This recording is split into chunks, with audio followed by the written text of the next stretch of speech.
हरियाणा की हर अपडेट के लिए बेल आइकन दबाएं और सब्सक्राइब करें STV हरियाणा न्यूज।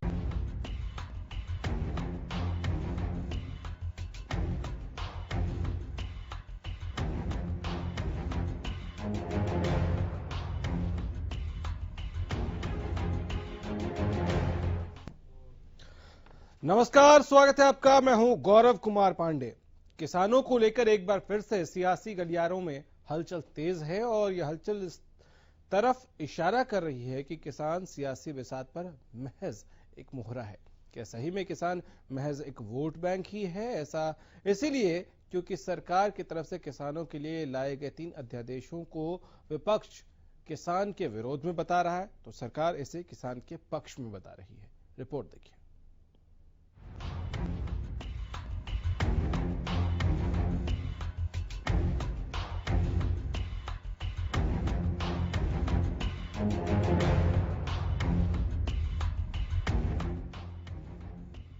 प्रदेश में एक बार फिर किसान राजनीति का मुद्दा बन गया है। किसान पर एक बार फिर सियासत शुरू हो गई और इस बार सियासत चली है उन 3 अध्यादेशों पर, जिसे सरकार तो किसान के हित में बता रही है, लेकिन विपक्ष इन अध्यादेशों को किसान विरोधी बता रहा है। तो वहीं किसान और आड़ती भी इन अध्यादेशों के खिलाफ सड़कों पर प्रदर्शन कर रहे हैं। झज्जर पहुंचे राज्यसभा सांसद दीपेंद्र हुड्डा ने किसानों के लिए लाए गए अध्यादेशों पर पत्रकार वार्ता कर चर्चा की। दीपेंद्र ने कहा कि सरकार बड़े लोगों को किसान से सीधे फसल बेचने की बात कर रही है, लेकिन उसमें MSP का कहीं भी जिक्र नहीं। मंडी को छोड़कर अगर कोई भी फसल को खरीदता है तो उसमें MSP को लागू किया जाना चाहिए। तो FCI का खरीद का बजट आपने कम कर दिया एक तरफ, दूसरी तरफ प्राइवेट सेक्टर को आप कह रहे हैं प्राइवेट सेक्टर खरीदेगा। प्राइवेट सेक्टर जो खरीदेगा उसमें आपने ये कहा नहीं कि वो न्यूनतम समर्थन मूल्य पर खरीदेगा कि नहीं खरीदेगा। तो अगर न्यूनतम समर्थन मूल्य पर नहीं खरीदेगा बड़े कॉर्पोरेट हाउस, तो वो किसान को फायदा देने के लिए खरीदेंगे या अदानी अंबानी खरीदेंगे तो खुद के मुनाफे के लिए खरीदेंगे। ये एक बड़ा चिंता का विषय है कि वहां पे न्यूनतम समर्थन मूल्य को प्रोटेक्शन क्यों नहीं सरकार दे रही। दीपेंद्र ने कहा कि अगर बड़ी कंपनियां खेती करने लग गई तो मध्यम वर्गीय छोटा किसान या भूमिहीन किसान अपना गुजारा कैसे कर पाएगा। कॉन्ट्रैक्ट फार्मिंग से प्रदेश में बेरोजगारी बढ़ेगी और छोटा किसान मजबूर बनकर रह जाएगा। ऑर्डिनेंसेस में जो कॉन्ट्रैक्ट फार्मिंग की बात आई है, अगर बड़ी कंपनियां लाखों एकड़ का कॉन्ट्रैक्ट लेने की इजाजत मिलेगी उनको और कॉन्ट्रैक्ट के फार्मिंग करेंगी, तो जो छोटे ठेकेदार, जो छोटे ठेके पे किसान जो एक्चुअली में खेती करता है, आपको भी पता है कि गाँव के अंदर भी कई ऐसे होते हैं किसान परिवार जिनकी जमीन तो होती है मगर वो खेती नहीं करते, खासतौर पे जो उनके पास ज़्यादा जमीन होती है। और छोटा और मध्यम वर्ग का जो किसान है या जो भूमिहीन किसान है, जो एक्चुअल में वो ठेके पे लेके असल में खेती वो करता है बहुत ज़्यादा। तो जब लाखों एकड़ जमीन अंबानी और अडानी लेंगे कॉन्ट्रैक्ट फार्मिंग के माध्यम से, तो उन लोगों का क्या होगा। विपक्ष लगातार अध्यादेशों को लेकर सरकार पर हमलावर है, तो वहीं भारतीय किसान यूनियन ने भी ऐलान किया कि तीनों अध्यादेशों के विरोध में 10 सितंबर को पीपली अनाज मंडी में किसान बचाओ मंडी बचाओ रैली कर विरोध जताएगी। भाकियों का कहना है कि सरकार अगर उस समय तक तीनों अध्यादेशों को वापस नहीं लेती तो वहीं से विरोध का बिगुल तेज कर दिया जाएगा। हालांकि सरकार लगातार इस बात को कहती आ रही है कि अध्यादेश किसान के हित में है। विपक्ष इसे लेकर सिर्फ भ्रम फैलाने का काम कर रहा है। अब देखना ये होगा कि इन अध्यादेशों को लेकर क्या नतीजे निकलते हैं। क्या सरकार इन्हें लेकर किसानों को समझाने में सफल रहेगी या फिर सरकार को इन अध्यादेशों को वापस लेना होगा। Bureau report, Haryana news.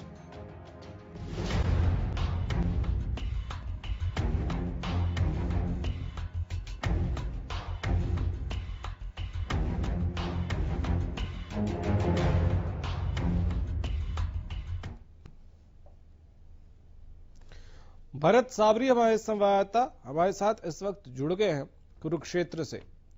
धर्मनगरी में भी क्या इसी तरह का घमासान देखने को मिल रहा है? भारत, क्या वहां भी ये 3 अध्यादेश जो हैं वो सियासी फिजा को गर्म कर रहे हैं? देखिए, अगर बात करें सियासी फिजा की तो पूरे हरियाणा के अंदर जो है सियासत तीनों अध्यादेशों को लेकर गरमाई हुई है और 10 सितंबर को जो किसान रैली की जानी है उस पर पूरी सियासत की निगाहें टिकी हैं। और देखिए राजनीतिक दल जो हैं अब इस मौके को बुनाने की पूरी तैयारी में है, क्योंकि देखिए भाजपा को छोड़कर जितने अन्य राजनीतिक दल हैं वो सभी किसानों का समर्थन कर रहे हैं। और देखिए अगर एक बड़ी बात जो है, अब की बार आड़ती और किसान दोनों एक साथ एक आंदोलन में सामने आए हैं, तो कहीं ना कहीं ये आंदोलन जो है सरकार के लिए मुसीबतें खड़ी करने वाला है। और अगर गहमा गहमी की बात करें तो किसान यूनियन जो है पूरे जोर शोर से जो है कार्यकर्ताओं से और आसपास के क्षेत्र के जो किसान हैं उनकी भीड़ जुटाने में और उन लोगों को जागरूक करने में लगी हुई है। ठीक है, ये जो लोग अध्यादेश का विरोध कर रहे हैं, विरोध में कह क्या रहे हैं, समस्या क्या है उनको? देखिए गौरव, जब भारतीय किसान यूनियन के जो यहाँ प्रदेश अध्यक्ष हैं गुरनाम सिंह चढ़ूनी जी, उनसे बातचीत हुई या दूसरे जो किसान नेता हैं उनसे बातचीत हुई, उन्होंने कहा कि उन्हें अध्यादेश जो आए हैं उनसे कोई समस्या नहीं है। माल या अनाज कहीं भी बिके, उन्हें उस चीज से कोई समस्या नहीं है। उनकी समस्या सिर्फ इतनी है कि सरकार जो है एमएसपी एक निर्धारित करे फसल का, और उस एमएसपी की जो खरीद है उसे सुनिश्चित करे, और उससे अगर कम दाम पर कहीं भी अनाज खरीदा जाए या किसानों का जो की फसल है वो खरीदी जाए तो उसे एक दंडनीय अपराध माना जाए, और उन अधिकारियों के खिलाफ और उन कंपनियों के खिलाफ तुरंत प्रभाव से दंडनीय कार्रवाई की जाए जो एमएसपी रेट से नीचे फसल को खरीदते हैं। और उन्होंने कहा कि इस अध्यादेश में इस तरह का कोई जिक्र नहीं है जिसमें एमएसपी को लेकर कोई रेट फिक्स किया गया हो या उसके ऊपर जोर दिया गया हो। तो फिलहाल उनका पूरा फोकस जो है वो एमएसपी को फिक्स कराने में है, क्योंकि किसान की लागत कम से कम पूरी हो, चाहे वह फसल मंडी के अंदर बिके या मंडी के बाहर बिके। ठीक है, लेकिन इसमें एक तर्क ये भी तो है, जो सरकारी खरीद होती है उसमें जो एमएसपी है वो तो बरकरार रहेगी। अगर किसान को लगे कि उससे ज्यादा में कहीं बाहर बिक रहा है तभी वो बेचेगा, ऑब्वियस है, नहीं तो सरकारी खरीद तो हो ही रही है एमएसपी पे। देखिए बिल्कुल किसान नेताओं से बात हुई है, और जो बात आपने कही वो भी किसान नेताओं से पूछी गई है। तो और देखिए सीधा सीधा आरोप जो है किसान यूनियन अब सरकार पर लगा रही है कि अगर मंडियों में खरीद नहीं होती है, अब किसान जो है अपने अनाज को लेकर दर दर भटकता है, जिस तरह से पहले किसान के साथ अक्सर होता रहा है कि फसल जो है मंडियों में जो है कोड़ियों के भाव बिकती है। देखिए उन्होंने कहा है कि अगर मंडियों के अंदर फसल को रोक दिया जाए और बाहर फसल की खरीद की जाएगी तो उसमें जो सामने वाला जो खरीदार है उसकी मनमर्जी चलेगी, ना कि किसान की मनमर्जी चलेगी। तो इसलिए वो कहते हैं कि एमएसपी जो है वो फिक्स होना चाहिए।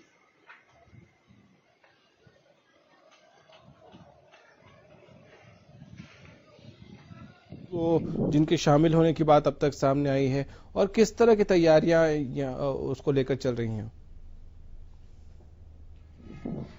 देखिए अभी कोरोना के चलते जो है दूसरे प्रदेशों से भी लोगों जो किसान नेता थे उनके पहुंचने की आशंका थी, पर अभी फिलहाल किसान यूनियन ये स्पष्ट नहीं कर पाई है कि कौन कौन लोग जो हैं इस पूरे के पूरे आंदोलन में और इस प्रदर्शन में जो ये रैली होगी उसमें शामिल होंगे। बहरहाल पर अब वो जोर शोर से लगे हुए हैं, और कई सियासी नेता जो हैं वो उनके भी कयास लगाए जा रहे हैं कि वो भी भारतीय किसान यूनियन के इस कार्यक्रम में शिरकत कर सकते हैं, मंच साझा कर सकते हैं, और सरकार के खिलाफ जो है एक बड़ी मुहिम खड़ी करने में किसान यूनियन की मदद करेंगे। देखिए गौरव, अब बड़ी एक बड़ा मुद्दा जो है विपक्ष को भी मिल गया है, और निश्चित रूप से विपक्ष नहीं चाहेगा कि वो इस मुद्दे को छोड़ें, वो इस मुद्दे को पूरी तरह से भुनाएंगे। और देखिए वो अब पूरे का पूरा जो विपक्ष है वो एकजुट होकर किसानों के लिए जो अध्यादेश लाए गए हैं उसके खिलाफ प्रचार कर रहा है। सियासी गलियारों में भी आप लगातार देख रहे हैं कि जितने बड़े नेता हैं उन सब के बयान जो हैं वो इस अध्यादेश के खिलाफ आ रहे हैं। सिर्फ भाजपा के नेता जो है वो इसको लेकर जो है लोगों को समझाने में लगे हुए हैं और इसका जो है पक्ष ले रहे हैं। चलिए भारत, बहुत शुक्रिया आपका। तो अध्यादेश, किसान और घमासान, हम यही चर्चा कर रहे हैं, यही जिक्र कर रहे हैं कि किस तरह से किसान लामबंद हो रहे हैं, किसान यूनियन जो है वो इकट्ठा हो रहे हैं, और विपक्ष भी सरकार पर हमलावर है। आखिर क्या है ऐसा है इन अध्यादेशों में? ये एक कुछ अहम सवाल है कि क्या सच में इसमें कुछ ऐसा है जिसके लिए विरोध किया जाना चाहिए, या सिर्फ कुछ लोग जो किसान नेता खुद को कहते हैं उनके बहकावे पर, या विपक्ष इसको गलत तरीके से इंटरप्रेट कर रहा है इसलिए लोग सड़कों पर हैं, इसलिए किसान नाराज है, या सच में इसमें ऐसी चीजें हैं जो किसान विरोधी हैं? ये एक गंभीर विषय है और इसको लेकर बहुत सारे सवाल उठ रहे हैं, और सवालों के साथ साथ सियासत में भी हलचल तेज हो गई है।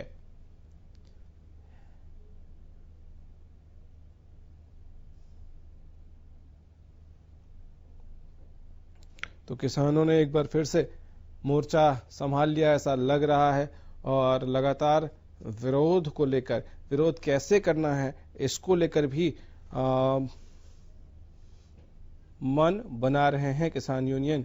गुरनाम सिंह चढ़ोनी साहब प्रदेश अध्यक्ष हैं भारतीय किसान यूनियन के, हमारे साथ जुड़ गए हैं।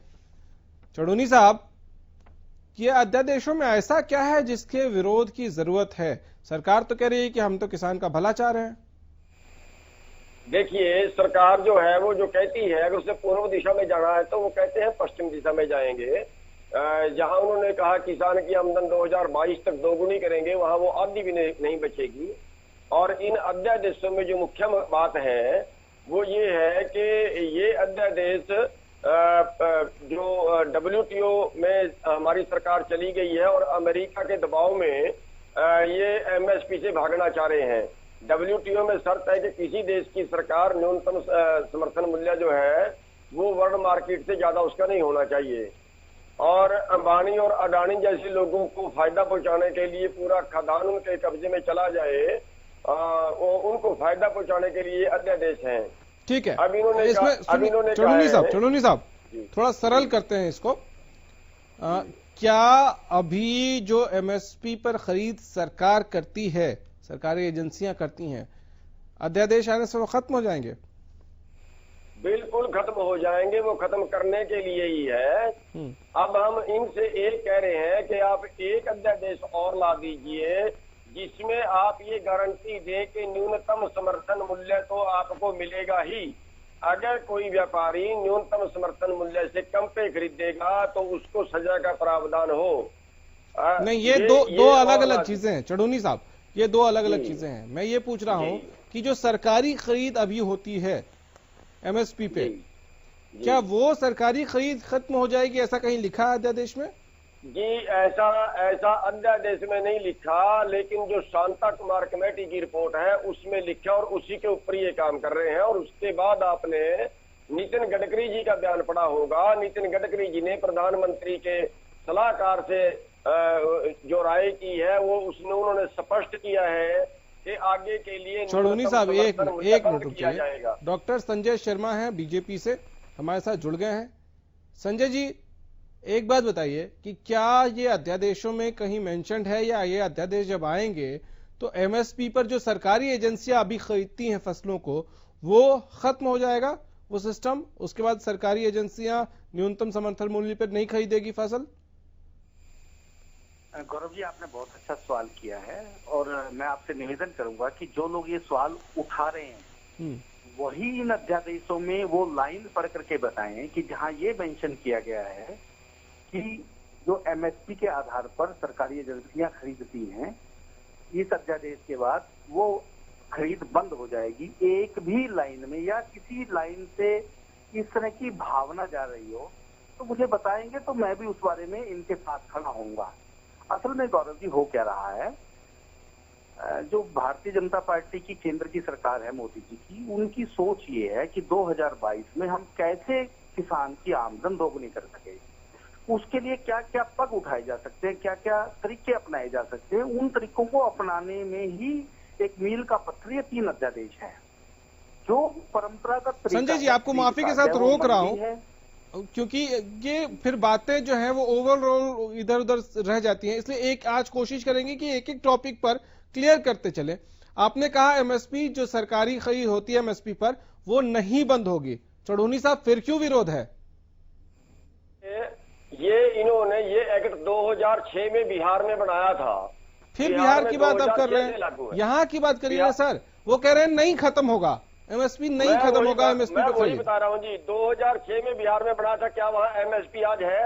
आज MSP का नामो निशान नहीं है बिहार में। आज 1200 रुपए में धान जो है बिहार में आज बिक रहा है। और यहाँ पे इन्हीं की जो रिपोर्ट है, इन्हीं की जो शांता कुमार कमेटी की रिपोर्ट है, इन्हीं की जो केंद्रीय मंत्री नितिन गडकरी जी जो बयान दे रहे हैं, वो क्या इनकी पार्टी के नहीं? की समझ में नहीं बात आ रही। नितिन गडकरी जी ने कहा है कि MSP खत्म करने जा रहे हैं हम। एक मिनट सर, गुस्सा नहीं करना है। जो लोग सुन रहे हैं उनको कुछ सकारात्मक सही जानकारी मिल सके, इसलिए हम ये बहस करते हैं। आप कह रहे हैं, क्या? नितिन गडकरी जी का नाम ले रहे हैं, उन्होंने कहा कि सरकारी खरीद जो होती है न्यूनतम समर्थन मूल्य पे वो खत्म हो जाएगी इस अध्यादेश के बाद, उन्होंने ऐसा कहा?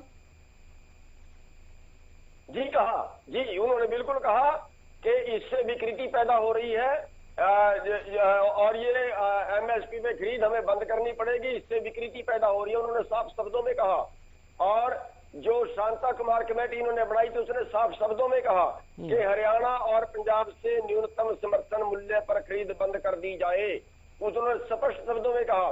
और मैं इनसे ये पूछना चाहता हूँ कि जो इन्होंने अध्यादेश लाए हैं कि मंडी से बाहर खरीद सकता है, क्या उसमें एक लाइन ये लिखी है कि मंडी से बाहर तो खरीद सकता है लेकिन न्यूनतम मूल्य से कम पर नहीं खरीद सकता?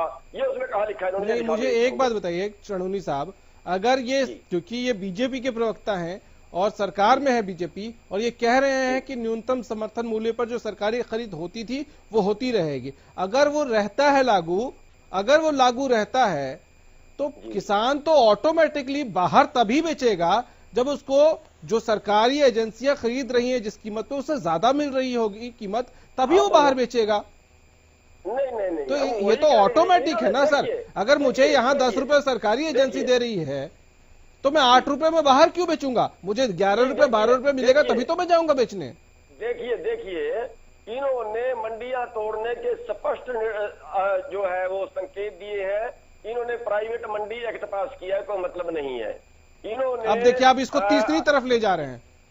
नहीं सर, विरोध करने का कारण जो है वो एक एक करके चर्चा करिए ना। ये कह रहे हैं कि एमएसपी पर सरकारी खरीद जारी रहेगी, फिर क्यों विरोध है आपको? आपने बड़ा अच्छा विवरण दिया है, आपने बिल्कुल अच्छे से पूछा है, उसमें कोई झगड़ा नहीं किया। सुन लीजिए, संजय जी कुछ कह रहे हैं, संजय जी बोलिए। गारंटी दे दीजिए, हम वही कह रहे हैं कि ये हमें गारंटी का कानून बना दे कि चढ़ूनी साहब सुन तो लीजिए, दूसरों को भी सुन लीजिए। संजय जी कुछ कह रहे हैं, सुनिए। लागू करने में दिक्कत नहीं है। ठीक है संजय जी। गौरव जी, आपने बड़े अच्छे से विवेचना की है और चढ़ूनी साहब के पास इसका कोई जवाब नहीं है, वो बात को घुमा रहे हैं। देखिए सुनिए चढ़ूनी साहब, सुनिए, आप बड़े अच्छे किसान नेता हैं, लेकिन कम से कम किसानों को बरगलाएं मत, झूठ मत बोले। सुनिए भाई साहब, सुनिए भाई चढ़ूनी साहब, आपको मौका दिया था ना, फिर देंगे। उनकी बात सुन लीजिए पूरी पहले। संजय जी बोलिए। जैसा गौरव जी ने कहा है, बड़े अच्छे से कहा है कि एक किसान की फसल मंडी में 1900 रुपए क्विंटल के हिसाब से बिक रही है, तो वो बाहर जाकर 1700 रुपए में क्यों बेचेगा?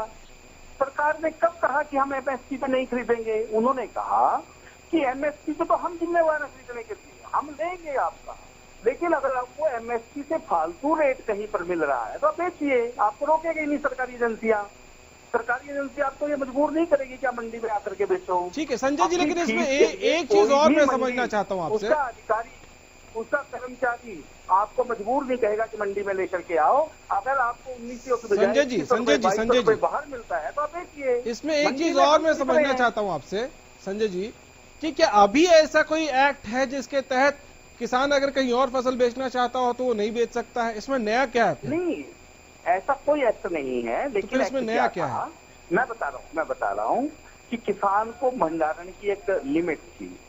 किसान खुले में जाकर कहीं नहीं बेच सकता था, क्योंकि सरकार जो चाहती थी उनके लिए मंडीकरण एक आमदन का साधन है। 4% मंडी का टैक्स लेती है जो मंडीकरण बोर्ड है। अगर वो मंडी में लेकर आएगा किसान, तभी तो उसको 4% टैक्स के आधार पर आमदन होगी। इसलिए उस कानून के तहत किसान को मंडी में आकर ही बेचना, जो तो लिमिट तो सिर्फ स्टोरेज पे थी ना सर, खरीदती है। जिन फसलों के बारे में एमएसपी तय संजय जी एक जरा इसको क्लियर करिए। संजय जी इसको क्लियर करिए कि रिस्ट्रिक्शन जो है वो एक लिमिट थी कि इससे ज्यादा आप स्टोर नहीं कर सकता है किसान जिसके पास लाइसेंस नहीं है, लेकिन कहीं और बेचना चाहे उस पर तो कोई रोक पहले भी नहीं है।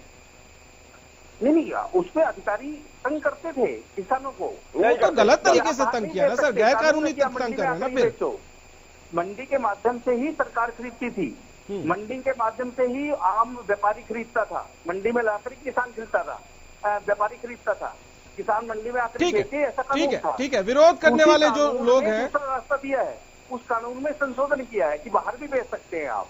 ठीक है पहले प्राइवेट मंडी नहीं थी सर। एक एक करके क्लियर करते चलते हैं सर, वक्त बहुत थोड़ा लिमिटेड है। चढ़ूनी साहब, अगर सरकार ये कह रही है आपको कि हम न्यूनतम समर्थन मूल्य पर जो सरकारी खरीद होती थी वो हम आगे जारी रखेंगे, उसके बाद भी क्या आप विरोध करेंगे? देखिए, हम ये कह रहे हैं कि लिख के दे दें। ये इन्होंने ऐसा कोई कानून नहीं बनाया, ना इन्होंने लिख के अभी तक हमें दिया है कि हम सरकारी खरीद जारी रखेंगे। हम वही तो मांग रहे हैं इनसे। अच्छा ठीक है, मुझे एक बात बताइए। ठीक है, आप जो कह रहे हैं वो लॉजिकल है, ठीक है। मुझे एक बात बताइए संजय जी, एक मिनट रुक जाइए। चौधरी साहब, आप एक बात बताइए, आप बड़े किसान यूनियन के प्रदेश अध्यक्ष हैं। भारतीय किसान यूनियन कोई छोटा यूनियन है नहीं। क्या आपने सरकार से मिलने का वक्त मांगा, बड़े अधिकारियों से, बड़े नेताओं से, मुख्यमंत्री से, कृषि मंत्री से, कि मिलकर उनको अपनी बात रखें और ये क्लियर करें कि क्या सरकारी न्यूनतम समर्थन मूल्य पर खरीद आगे भी जारी रहेगी? आपने वक्त मांगा? देखिए, पहली बात तो मैं बता देना चाहूं कि सरकार को कोई भी कानून लागू करने से पहले किसानों से बात करनी चाहिए। इन्होंने सर कंफ्यूजन तो आपको है ना। दूसरी बात, उसमें तो कहीं नहीं लिखा है ना सर कि सरकारी न्यूनतम खरीद मूल्य जो है वो हम बंद करने जा रहे हैं वो सिस्टम। कंफ्यूजन अगर आपको है तो आप जाके पूछ सकते हैं सर, आपने वक्त मांगा क्या सरकार से? मैं वक्त की बात कर रहा हूं। हम 2 बार, इससे पहले 2 बार माननीय मुख्यमंत्री गए गुआए, उन्होंने वापस कर दिए। मेरे से मिलना नहीं चाहता हरियाणा का मुख्यमंत्री। कब गए थे जी? कब गए थे? अब नहीं गए। पहले 2 बार हम गए हैं सर। तो हर समय परिस्थितियां अलग होती है, विषय अलग होते हैं। आपने कभी कृषि मंत्री से मिलने की कोशिश की क्या? गृह मंत्री से मिलने की कोशिश की क्या? क्लियर तो करते डाउट। उनसे बिल्कुल क्लियर है। और मिलने का टाइम तो हमने उनसे नहीं मांगा, क्योंकि उन्होंने जब हमारे अध्यादेश एकदम बना के लागू कर दिए और किसी से बात तक करने की मैं यही पूछ रहा हूँ चौधरी साहब, अध्यादेश में कहाँ लिखा है? आप मुझे बताइए ना। अगर ऐसा लिखा है कि न्यूनतम समर्थन मूल्य पे खरीद बंद करने जा रही है सरकार, तो फिर तो ये बहुत बहुत सीरियस मैटर हो जाएगा और सरकार गलत करेगी अगर ऐसा करती है। तो ऐसा लिखा हो तो आप बताइए। बिल्कुल ऐसा करेंगे। ये इनडायरेक्ट उधर ही चल रहे हैं ना। अभी देखिए, मक्का बिका क्या मंडी में? मक्का हमारा मंडी में था, मक्का बिका क्या? संजय जी साफ बोल रहे हैं, टीवी पर बोल रहे हैं, सरकार में जो शामिल पार्टी है उसके प्रवक्ता हैं, और वो साफ बोल रहे हैं कि नहीं बंद होगी। फिर आप कैसे कह सकते हैं? इनके बोलने में और कहने में अंतर है। बोलना तो इन्होंने है, लेकिन ये कानून क्यों नहीं बना देते? जमीन को बार बार बोल रहे हैं कि आप कानून बना दीजिए। कानून बदलाव के बाद बनता है सर, कानून नहीं खरीद रही है। किसी अध्यादेश में ये नहीं कहा। संजय जी जवाब दीजिए, संजय जी जवाब दीजिए। किसी अध्यादेश में कहा हो कि एमएसपी बंद होगी, तब आप उस मुद्दे को उठाओ ना। क्यों किसानों को बेवकूफ बना रहे हैं आप लोग? आप बड़े समझदार लोग हो, आप हमारे से बहस करिए, आप अपनी बात को रखिए, लेकिन केवल अपनी राजनीतिक रोटियां सेकने के लिए क्यों काम कर रहे हैं चुड़ुन्नी जी? चौधरी साहब जवाब दीजिए। राजनीतिक रोटियां सेक रहे हैं आप लोग? चौधरी साहब की आवाज नहीं आ रही है, लगता है संपर्क टूट गया है। हम फिर से संपर्क साधने की कोशिश करेंगे। लेकिन संजय जी एक चीज बताइए, दीपेंद्र हुड्डा साहब एक लॉजिकल सवाल उठा रहे हैं कॉन्ट्रैक्ट फार्मिंग को लेकर, कि ऐसे में जो छोटे किसान हैं, जो मध्यम वर्गीय किसान हैं या भूमिहीन किसान हैं, उनको आप मजदूर बनाकर छोड़ देंगे बड़े बड़े पूंजीपतियों के सामने? कैसे? दीपेंद्र हुड्डा साहब तो यही कह रहे हैं, आरोप लगा रहे हैं। हेलो, राज्यसभा सांसद दीपेंद्र हुड्डा यही आरोप लगा रहे हैं, कॉन्ट्रैक्ट फार्मिंग होगी तो आप लोग ऐसा कर देंगे। देखिए, अगर एक किसान अपना आलू इस कारण से सड़कों पे फेंक देता है कि उसको भाव नहीं मिल रहा है, और हम उसके लिए ये कर रहे हैं कि बड़ी कंपनी के साथ कॉन्ट्रैक्ट, अभी नहीं कॉन्ट्रैक्ट होते क्या? अभी ठेके पे किसान नहीं देता क्या जमीन? हमने तो उनको और सिक्योर किया है कि जिस रेट पे, जिस भाव पे कॉन्ट्रैक्ट होगा बड़े इंडस्ट्रियलिस्ट के साथ, बड़े व्यापारी के साथ किसान का, वो उससे मुकर नहीं सकेगा। अगर आलू 10 रुपए किलो खरीदने का भाव उसने तय किया है, तो अगर आलू का भाव मार्केट में 2 रुपए 4 रुपए रह जाता है तो उसको 10 रुपए ही खरीदना पड़ेगा। ये सरकार ने गारंटी दी है। कॉन्ट्रैक्ट फार्मिंग के अंदर कभी भी उसकी जमीन पे कब्जा करने की बात या उसको मजदूर बनाने की कहीं बात है ही नहीं, केवल उसको सिक्योर करने की बात है। उसके बहुत थोड़ा सा वक्त बच गया संजय जी, इस पे चर्चा हालांकि बहुत लंबी होनी चाहिए, लेकिन इस डिबेट में बहुत थोड़ा सा वक्त है। चौधरी साहब दोबारा जुड़ गए हैं। चौधरी साहब, अगर ये कह रहे हैं कि एमएसपी पर खरीद, सरकारी खरीद लागू रहेगी, तो क्या फिर गलत इंटरप्रेट करके अध्यादेश को किसानों को गुमराह करने की कोशिश कर रहे हैं? कि अभी मंडी में मक्का आया था, पूरे देश में 1 क्विंटल उन्होंने खरीदा हो तो बता दीजिए। 1760 रुपए रेट था, 1100 रुपए में बिका। अभी चढ़ूनी साहब, मैं सवाल ये नहीं पूछ रहा हूँ, कमियां हैं सिस्टम में, खामियां हैं, और उस पे हरियाणा न्यूज सबसे तीखे सवाल पूछता है, लेकिन अभी फैक्ट की बात हो रही है, अध्यादेश की बात हो रही है सर। फैक्ट की बात हो रही है। ये जो भी मंडियां तोड़ने का जो सिस्टम कर रहे हैं, ये उसको धीरे धीरे इनडायरेक्ट कर रहे हैं, डायरेक्ट सोर्स पे नहीं मार रहे हैं, ताकि किसान को बहकाया जाए। सर इनडायरेक्ट कर रहे हैं, डायरेक्ट कर रहे हैं? किसान अगर नहीं, एक मिनट चढ़ूनी साहब, इनडायरेक्ट कर रहे हैं कि डायरेक्ट कर रहे हैं? आप ही लोग हैं जो हर बार जब फसल बिकने का वक्त आता है तो कहते हैं कि आड़ती जो है वो नमी के नाम पर जो पैसे काट ले रहा है, कम वजन कर रहा है, पर्ची ज्यादा की काट रहा है। आप ही लोग आरोप लगाते हैं ना सर? देखिए, बिल्कुल लगाते हैं, लेकिन यहाँ तो 100 रुपए का 50 रुपए का कट लगता है नमी के नाम पे। बिहार में जहाँ इन्होंने ये एक्ट बनाया हुआ है, वहां तो 1200 रुपए में धान बिकती है। वहां तो अभी 1970 रुपए में चावल आ रहा है बिहार से हरियाणा में। सर अभी आप लोग किसी चीज में भी सेटिस्फाइड होते हैं या सिर्फ विरोध करने के लिए विरोध कर रहे हैं? आपने आड़तियों की कंप्लेंट की, वो डायरेक्ट कर रहे हैं, उसमें भी आपको प्रॉब्लम है जी? आप ही लोग आड़तियों की शिकायत करते फिरते हैं ना सर? देखिए, आड़तियों की शिकायत कमियां उसमें भी है। कमियां अगर कोई हमें 100 रुपए भी काटेगा, 10 रुपए भी काटेगा, शिकायत हम उसकी भी करेंगे। अगर 10 रुपए भी कम तो अगर ये सब कुछ ट्रांसपेरेंट हो जाता है, ऑनलाइन हो जाता है, तो परेशानी क्या है? लेकिन इन्होंने जो सिस्टम खड़ा किया है, उसमें तो 1 नेशन 1 मार्केट का मतलब है कि जो रेट बिहार में वही हरियाणा में होगा। सर ठीक है, 1 नेशन 1 मार्केट का मतलब है। तो बिहार वालों को भी तो खुशी होगी ना सर, कि उनको अगर 1200 मिल रहा है, हरियाणा में 1900 है, तो आप ये क्यों मान के चल रहे कि रेट नीचे ही जाएगा? ये क्यों नहीं मान रहे कि हो सकता है बिहार में भी 1900 का रेट हो जाए? साहब, एमएसपी पहले से है। अगर संजय जी तो जल्दी से जवाब दीजिए, मेरे पास बहुत थोड़ा सा वक्त नहीं, बचा है। संजय जी जल्दी से काउंटर। क्यों नहीं मिला? क्योंकि वहाँ ये ये तोड़ दिया मैं गया। आपके माध्यम से सभी किसानों को आश्वस्त करना चाहता हूं कि सरकार के ये तीनों अध्यादेश केवल और केवल किसानों की भलाई के लिए हैं। ना एमएसपी बंद होगी, ना मंडी बंद होगी, ना रेट कम होगा, ना कोई ऐसा होगा कि उनकी बलुआ मजदूर संजय जी बना दिए इतना जाएंगे। बता दीजिए कि अगर इतना विरोध हो रहा है, संजय जी इतना विरोध हो रहा है, तो सरकार की क्या ये जिम्मेदारी बनती है, कृषि मंत्री की जिम्मेदारी बनती है कि वो बाहर निकल के आए? विरोध कौन कर रहा है? सर विरोध कौन कर रहा है? सुनिए तो केवल सर, संजय जी बहुत थोड़ा सा वक्त बचा है, सवाल पूछते हैं, जल्दी से जवाब उसमें कोई दीजिएगा। आम किसान विरोध नहीं कर रहा है गौरव जी। हाँ। आम किसान को तो झूठ बोल करके बरगलाया जा रहा है। चलिए, बहुत शुक्रिया आप दोनों का, बहुत शुक्रिया आप दोनों का हमारे साथ जुड़ने के लिए। वर्गलाया जा रहा है, ये आरोप सरकार की तरफ से लगाया जा रहा है, और किसान यूनियन जो है वो ये कह रहे हैं कि लगातार ये जो अध्यादेश